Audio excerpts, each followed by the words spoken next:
சேலம் கொண்டப்பநாயக்கன்பட்டி ஸ்ரீ சௌக்கிய வராகி அம்மன் ஆலயத்தில் வைகாசி மாத தேய்பிறை பஞ்சமியை முன்னிட்டு இந்தியா பாகிஸ்தான் போர் நடைபெற்றது. தொடர்ந்து ராணுவ வீரர்கள் மற்றும் உயிர் தியாகம் செய்து வீர மரணம் அடைந்த அனைவரின் ஆத்மாவும் சாந்தி அடையவும், நாட்டின் ராணுவ வீரர்கள் காவல்துறையினர் நலமுடன் இருக்க வலியுறுத்தி உலக நன்மைக்காக சிறப்பு யாகம் வேள்வி பூஜை நடைபெற்றது. ஆலய வளாகத்தில் காவல்துறை அதிகாரி தேசிய கொடியேற்றி வைத்தார்.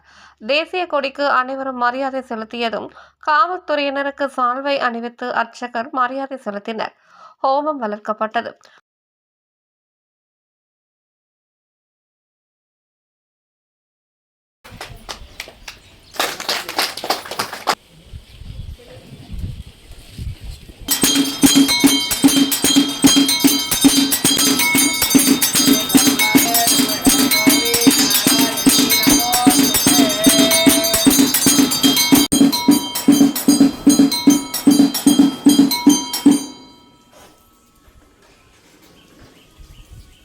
நூற்றி 8 மந்திரங்கள் கூறி 108 வகையான மூலிகை பொருட்கள், பழ வகைகள், பட்டு வஸ்திரம், மாலை பூர்ணாகுதி சமர்ப்பிக்கப்பட்டது.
தொடர்ந்து அம்மனுக்கு ஏக தீப ஆரத்தி, நட்சத்திர ஆரத்தி, கும்ப ஆரத்தி உள்ளிட்ட பல்வேறு விதமான தீபாரதனை காட்டி கொடை விசிறி, சாமரம், கண்ணாடி உள்ளிட்ட பல்வேறு விதமான சஸ்திரங்களால் சோடாச உபச்சார பூஜை செய்து அரளி பூக்களால் அர்ச்சனை செய்து மகா தீபாரதனை காட்டப்பட்டது.